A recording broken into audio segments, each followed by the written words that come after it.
At Christmas dinner, my 13-year-old granddaughter suddenly collapsed and had to be rushed to the hospital. While we were all terrified, my daughter-in-law posted online, "Finally got rid of the brat, who only knows how to get attention." That's when I started planning everything. When she came home and found that on the kitchen table, she started screaming like a maniac. But before we continue, make sure you're subscribed to the channel and tell us in the comments where you're watching from. Mindandan. We love knowing how far our stories travel. The kitchen smelled like cinnamon and apples that morning. I was stirring spiced cider on the stove, the scent wrapping around me like a warm hug. Sarah stood beside me, carefully sprinkling powdered sugar over fresh donuts. "They look perfect, Grandma," she said, her smile brighter than the Christmas lights in the window. I smiled back. She was my light, the only piece of joy I had left since Richard passed away. When everyone gathered for dinner, the table looked beautiful. Golden plates, glowing candles, laughter filling the air. But beneath it all, I could feel something wrong. Emily, my daughter-in-law, sat across from me, her lips curled into that fake little smile she always wore when she was pretending to be polite. She kept glancing at her phone, smirking every now and then. Then Sarah laughed mid-sentence, and suddenly went silent. Her small hand clutched her throat. Her face turned pale. "Sarah," I called out. She collapsed onto the floor. The next few minutes were chaos. David screaming, the ambulance sirens, my hands trembling as I held her. And through it all, Emily just sat there, still holding her phone, like she was waiting for something. That's when I knew. Something far darker was going on. The hours after Sarah collapsed felt like a blur. The ambulance lights painted the snow outside red and blue, and I remember gripping her tiny hand as the paramedics worked frantically. My son David sat frozen beside me, his face pale and blank. And Emily, she didn't shed a single tear. She just stared at her phone, scrolling like she was bored, her perfectly painted nails tapping the screen. At the hospital, they rushed Sarah into the emergency room. I stood helplessly at the door, watching the doctors surround her small body, tubes and wires everywhere. Every beep from the monitor sent my heart into a spiral. David kept asking what could have caused it. An allergy? A seizure? The doctors didn't know yet. I prayed silently, begging for her to wake up. Hours passed before the doctor returned, his expression serious. "We're running toxicology tests," he said. "It might be poisoning." Poisoning.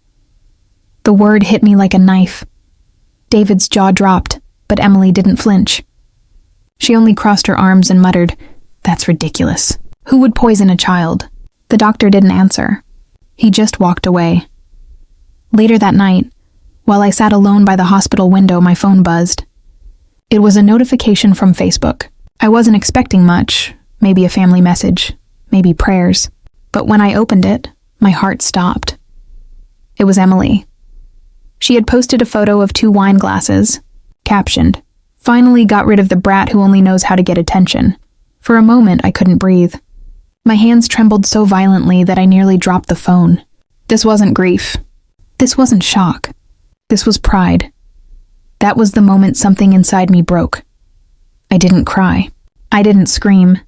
I just stared out at the snow-covered parking lot, thinking of all the times Emily had made Sarah feel small. The comments she'd made about her being too dramatic, or how she'd roll her eyes when Sarah hugged me. I thought of the night Sarah called me whispering that she felt weird after dinner, that sometimes her juice tasted funny. And now it all made sense. When David came back from the vending machine, I hid my phone. He looked exhausted, his eyes red.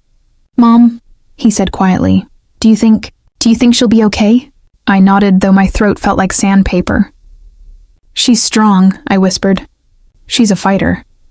But deep down, I was already planning. That night I went home to grab clothes and some essentials for the hospital stay. When I walked into the house, everything was silent except for the faint hum of the fridge. I noticed the table was still set from dinner, plates half empty, the cider jug open, glasses with lipstick marks.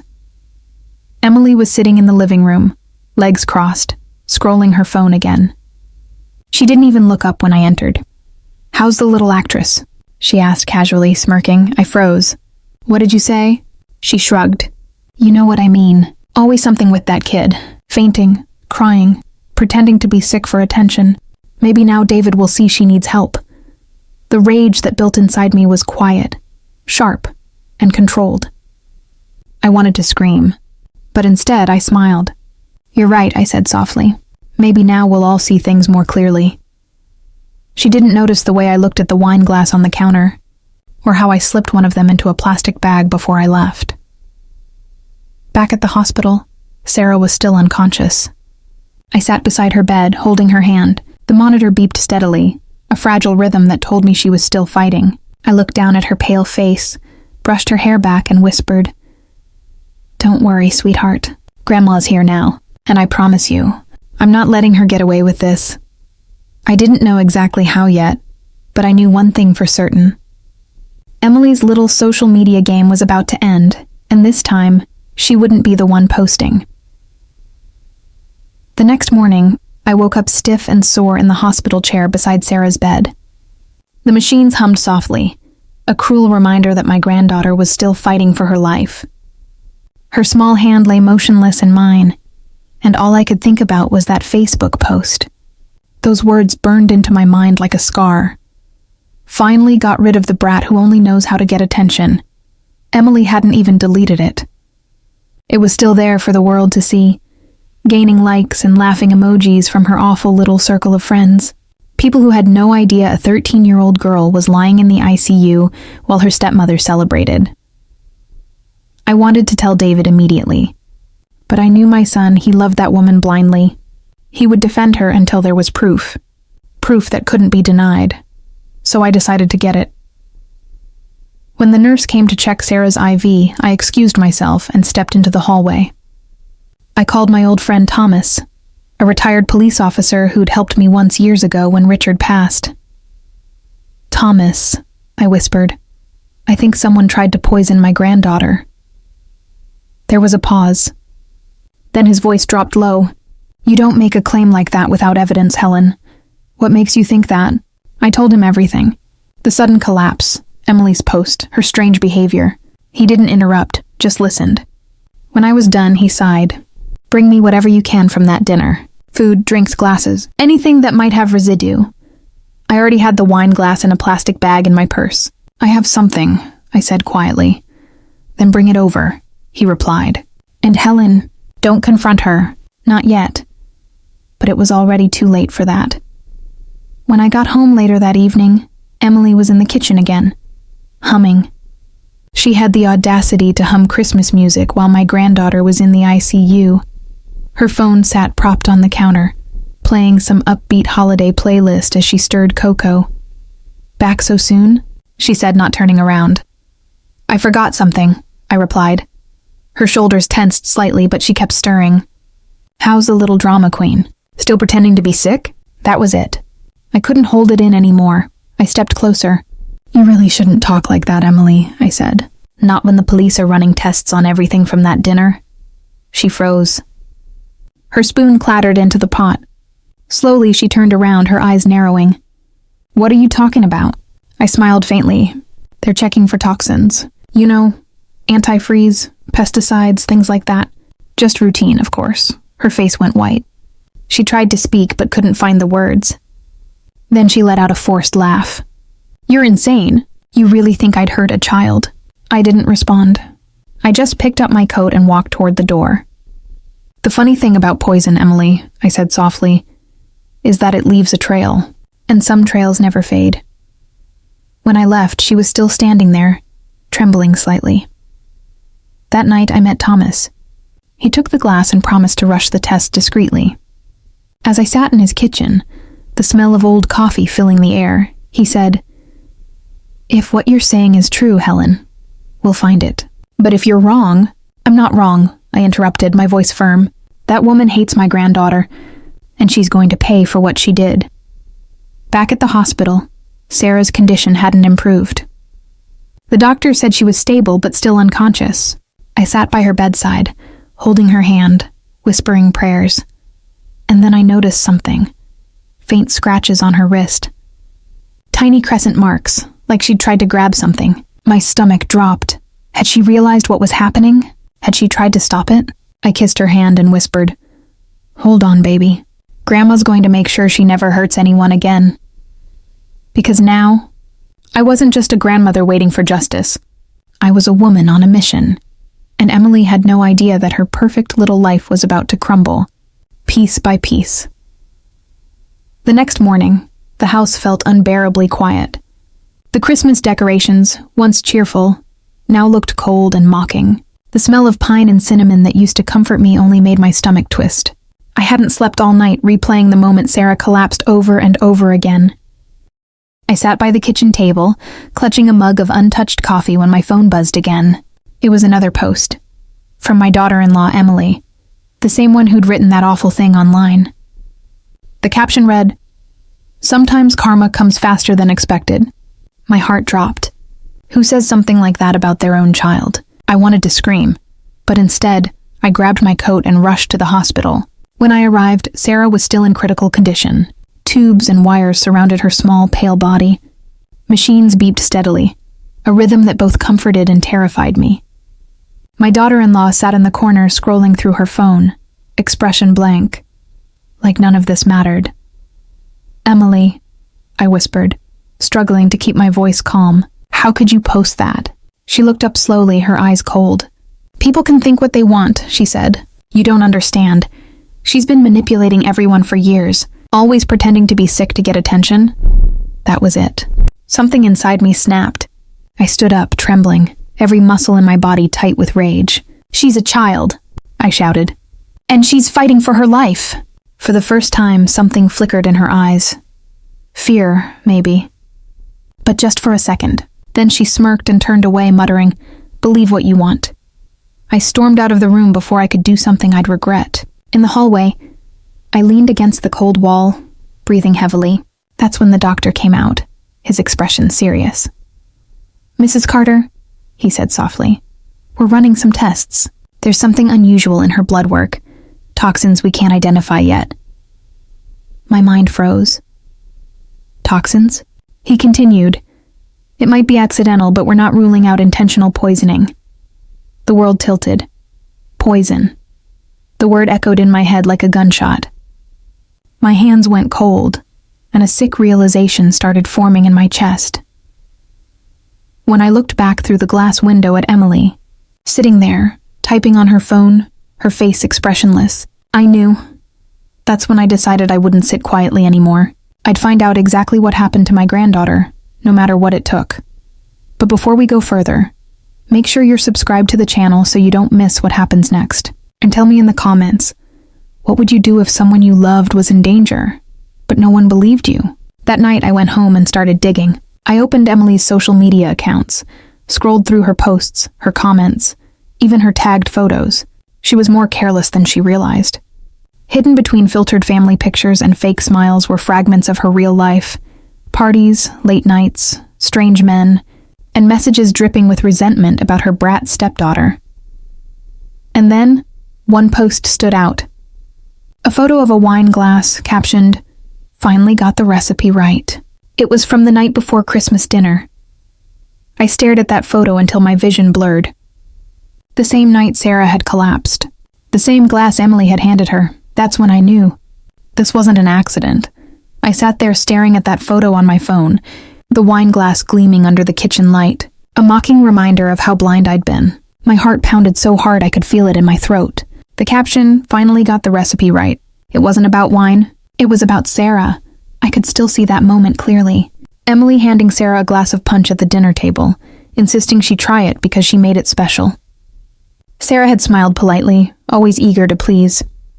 A few minutes later, she had started to look pale, then collapsed. My hands shook as I scrolled through more of Emily's posts.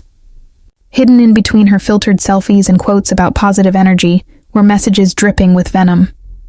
"Can't wait to have peace again. She ruins everything. I swear one day I'll lose it." Each post made my stomach churn. How could someone hate their own stepchild that much? I knew I couldn't just accuse her. Not without proof. The police would laugh at me, an old lady with suspicions and screenshots. I needed something solid. The next morning, I drove to the hospital early. Sarah was still unconscious, but stable. The doctor said they'd found traces of ethylene glycol, the same chemical found in antifreeze. My heart dropped. I asked the doctor quietly, "Could that have been in something she drank?" He nodded solemnly. "Yes. It's often mixed into sweet drinks because it's almost undetectable. Sweet, like the punch." That was all I needed to hear. I went home and walked straight into the kitchen. The punch bowl was still there, covered with cling film, sitting in the refrigerator. I carefully poured some of it into a small container and sealed it. Then, I called someone I hadn't spoken to in years. My late husband's old friend, Detective Raymond Hurst. He answered after a few rings. "Margaret? It's been a long time."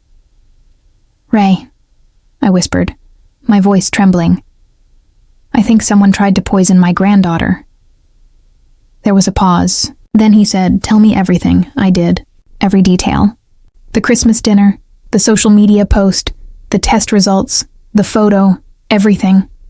Raymond didn't interrupt once. When I finished, he sighed. "You did the right thing calling me. Don't confront her yet. I'll run a quick test on that punch sample quietly. If there's something there, we'll have what we need." As I hung up, a sense of grim determination filled me. I wasn't the same frail grandmother Emily thought I was. I'd lost too much already. My husband, my peace, and nearly my granddaughter. I wasn't losing this fight. Later that evening, as I sat by Sarah's hospital bed, I whispered, "Don't you worry, sweetheart. Grandma's going to fix this. I promise." Her small hand twitched just slightly, but it was enough to make tears fill my eyes. When I stepped out into the hospital corridor, I saw Emily down the hall, laughing on the phone. Her face twisted with amusement, as if nothing had happened. My fists clenched. She didn't know that her little game was over. But before I tell you what happened when the truth finally came out, make sure you're subscribed.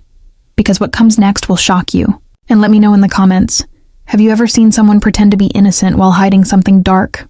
The next day, Raymond called. His voice was grim. "You were right, Margaret. The punch was poisoned." I froze. My suspicions were no longer just a nightmare. This was attempted murder. When Raymond said those words, "The punch was poisoned," the world around me seemed to blur. Everything I'd feared was true. Someone had tried to murder my granddaughter, and that someone was living under my roof. For a moment, I couldn't speak. My throat felt dry, my mind racing between rage and disbelief. "Ray," I whispered finally, "what do we do now?" "We need proof she administered it," he replied calmly. "The test confirms the substance, but we need a direct link. Don't alert her yet. Let me handle this quietly." But I wasn't sure I could stay quiet anymore. Every time I closed my eyes, I saw Sarah's small hand clutching the edge of the dinner table before collapsing. Every time I scrolled through Emily's posts, her smug smile mocked me. That night, I couldn't sleep. The house felt like a tomb, silent, heavy, waiting for something to happen.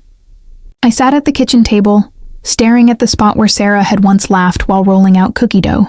The faint smell of cinnamon still lingered in the air. Around midnight, I heard footsteps upstairs. Light, careful steps. I turned off the lamp and listened. They stopped near the kitchen doorway. Then Emily appeared, wearing a robe, her hair messy, her face pale under the soft glow of the moonlight. "Can't sleep?" I asked, forcing calm into my voice. She jumped slightly, clearly startled. "You scared me," she said, chuckling nervously. "Just came down for some water."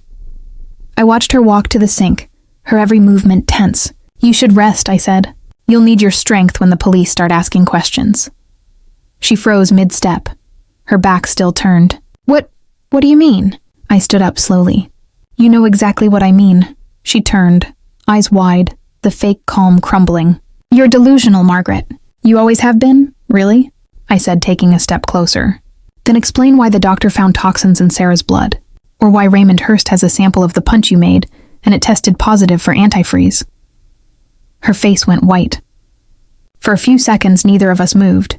Then, in a low voice, she said, "You shouldn't have gone snooping." That's when I knew. She wasn't going to deny it anymore. I kept my gaze steady. "You tried to kill a child, your own stepdaughter." Her lips trembled. then curled into a cold smile. You have no idea what it's like living with her. Always the victim, always the center of attention. You think she's innocent? She ruined my marriage, my life. You ruined it yourself, I said sharply. You poisoned a little girl because you couldn't stand that people loved her more than you. Emily slammed the glass on the counter, her voice breaking. You think anyone's going to believe you? You're just some crazy old woman who's always meddling. Maybe she was right. Maybe the world wouldn't believe me. But I wasn't alone this time. The sound of a camera shutter broke the silence. Emily's face snapped toward the doorway, where Raymond stood, phone raised, recording every word. He stepped forward. That's enough, Emily. You've said plenty.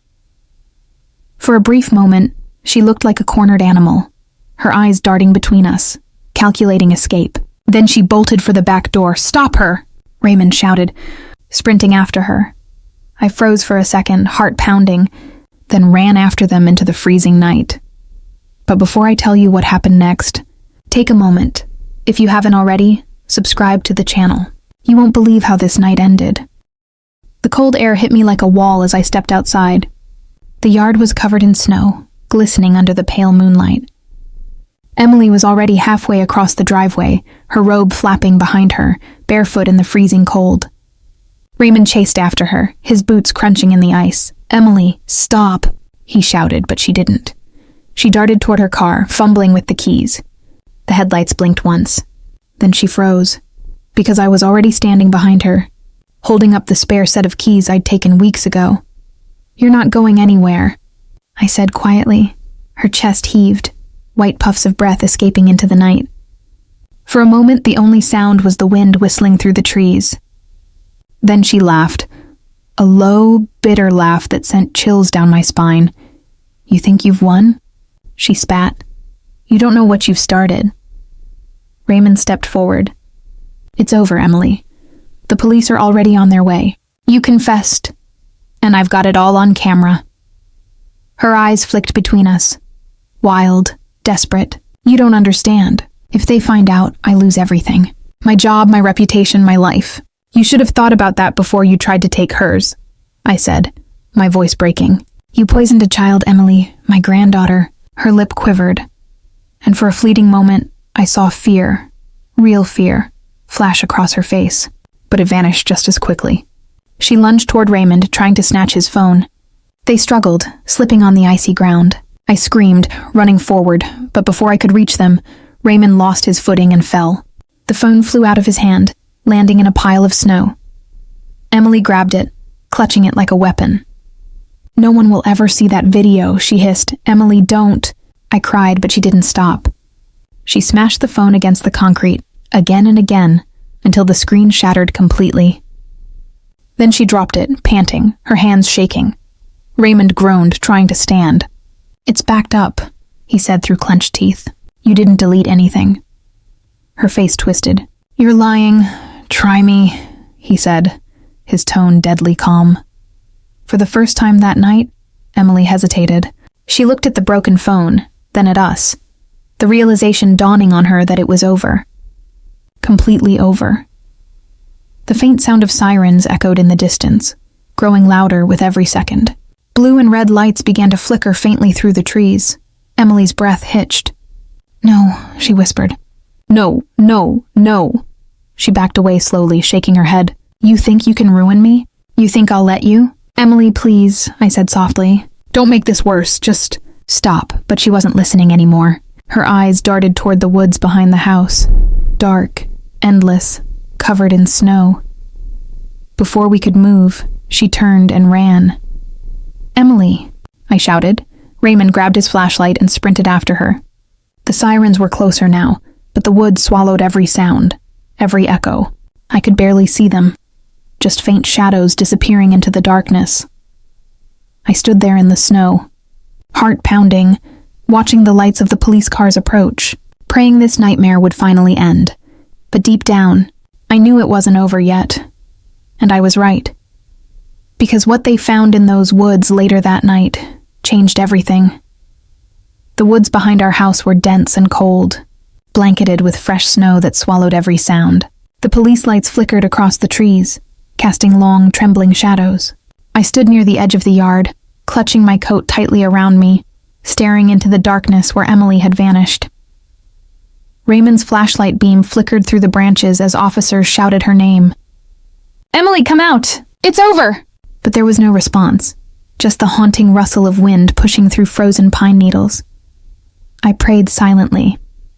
Not for her safety, but for it all to be over, for Sarah to wake up, for justice to be done, for this nightmare to finally end. Minutes stretched into an hour. I could feel my toes going numb when one of the officers yelled, "Over here!" Raymond and I rushed toward the voice. The beam of a flashlight illuminated a shape in the snow, Emily lying still, her hands curled near her chest.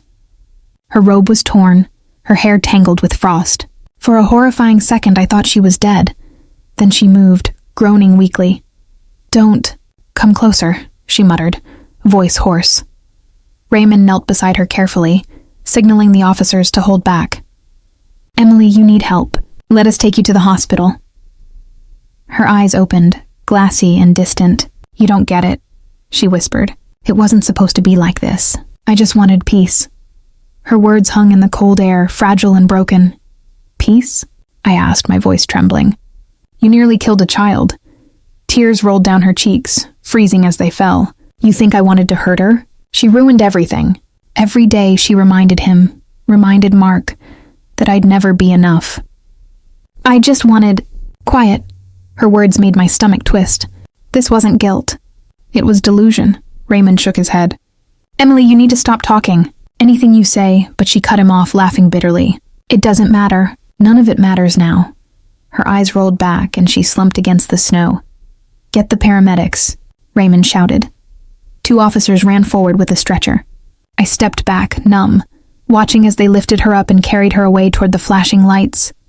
For a moment I felt nothing, no relief, no satisfaction, just emptiness. As the sirens faded, Raymond turned to me. "She's alive. They'll treat her and then she'll face charges."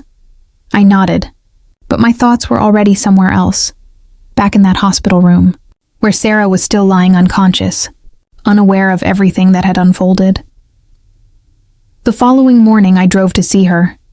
The room was quiet except for the steady beeping of machines. I sat beside her bed, holding her hand gently. "It's over now, my love," I whispered. "You're safe." A single tear slid down her cheek. My heart leapt. "Sarah?" I said softly. Her eyelids fluttered and then, slowly, she opened her eyes. "Grandma?" she murmured weakly. I broke down, sobbing into her hand. "Oh, sweetheart, you're awake. You're really awake." She blinked in confusion. "What happened?" I hesitated. "Don't worry about that right now, darling. Just rest. Everything's going to be okay." But deep inside, I knew it wasn't the end. Because later that night, the police found something else in the woods, something that would turn everything upside down again. But before we get to that part, if you're still with us, make sure you're subscribed so you don't miss the rest of this story. And tell me in the comments, do you think Emily deserves forgiveness or justice? That night I sat in Sarah's hospital room, her small hand still resting in mine. The steady rhythm of her heartbeat monitor was the only sound keeping me grounded. I should have felt peace knowing Emily had been caught, but a part of me couldn't shake the feeling that something wasn't right. Around midnight, Raymond called. His voice was low, cautious. "Margaret, I need you to come to the station tomorrow morning. There's something you need to see." My stomach tightened. "Is it about Emily?" "Yes," he said after a pause, "and something else we found in the woods." When I arrived at the station the next morning, the air was heavy with tension. Raymond met me at the entrance, his expression grim. "You'd better sit down for this." He led me into a small room where a brown evidence box sat on the table. He opened it carefully and pulled out a folded piece of paper sealed in a plastic bag. "This was found near where Emily collapsed," he said. I leaned closer. The note was short, written in shaky handwriting. "If anything happens to me, it wasn't just me. Check the account." My heart skipped a beat. "The account?" Raymond nodded. "We traced her bank records. Large deposits, all within the last month. From an unknown sender, someone paid her," I whispered. "For what?" "That's what we're trying to find out." He slid another photo toward me, a picture of a small black USB drive found in Emily's coat pocket. "We're still decrypting it, but initial scans show files, Messages, maybe. It could reveal who was behind this. The room felt smaller by the second. I gripped the edge of the table. You're saying someone else wanted Sarah dead? Raymond hesitated. We don't know yet, but if those payments were tied to what happened at that dinner, this goes deeper than we thought. I stared at the note again, my pulse quickening. Emily had done something horrific, but now it seemed she wasn't working alone. Do you think it could be Mark? I asked quietly. Her husband? Raymond sighed. We've considered it. He filed for divorce 2 weeks before Christmas. If he found out she was behind this, maybe she wasn't the only one desperate. I felt dizzy. My son-in-law, Sarah's father, had barely shown emotion since the night of the incident. He'd been distant, mechanical. But could he have been part of it? As if reading my thoughts, Raymond added, We don't have proof yet, but I'd keep an eye on him. That evening, I returned home to find Mark sitting in the living room. He looked exhausted, dark circles under his eyes, unshaven, staring blankly at the TV. I heard about Emily, he said flatly. Guess she finally lost it. Something about his tone, too calm, too rehearsed, sent a chill through me. She did more than lose it, I replied quietly. She almost killed Sarah. He didn't flinch, didn't even blink. Yeah, terrible thing. I studied him closely. The police found something else, a note. They're looking into her bank account. For the first time, his jaw tightened. A note, he asked? What kind of note? I didn't answer. I just kept watching him, the way his eyes darted for a fraction of a second, like a man suddenly realizing his secret wasn't safe anymore. That was the moment I knew. Emily wasn't the only guilty one. But before we move into what happened when the truth finally came out, make sure you're subscribed so you don't miss the end of this story. And tell me in the comments, if you were in my place, would you confront him now or let the police do it? The next morning, before I could decide what to do, Raymond called again. We cracked the USB, he said. You need to come down here now. When I arrived, he didn't say a word, just handed me a printed transcript. My eyes scanned the page, each word sinking like ice into my veins. It was a series of messages between Mark and Emily. Plans, instructions, payment, confirmations. Make sure she's out of the way. Before the custody hearing, you'll get the rest when it's done. Mark had hired Emily to stage an accident. The goal wasn't to kill Sarah, at least not outright, but to make me look incapable, distracted, unfit to care for her. That way he could gain full custody and access to Sarah's trust fund. I dropped the paper. My hands trembled. He used her, I whispered. He used all of us, Raymond nodded grimly. We've already issued a warrant. By evening, Mark was in handcuffs, his calm facade finally cracked. When they led him past me, he didn't meet my eyes. Just muttered, "You don't understand, Margaret." It was supposed to be simple. I looked at him one last time. Nothing that hurts a child is simple. Weeks later, Sarah and I returned home. Her laughter filled the house again, soft and pure. The sound I thought I'd lost forever. Sometimes I still walk past the woods and feel the weight of everything that happened. The betrayal, the fear, the endless lies. But then I hear Sarah calling for me, her voice bright and alive, and I remember, monsters don't always hide in shadows. Sometimes they sit at your dinner table,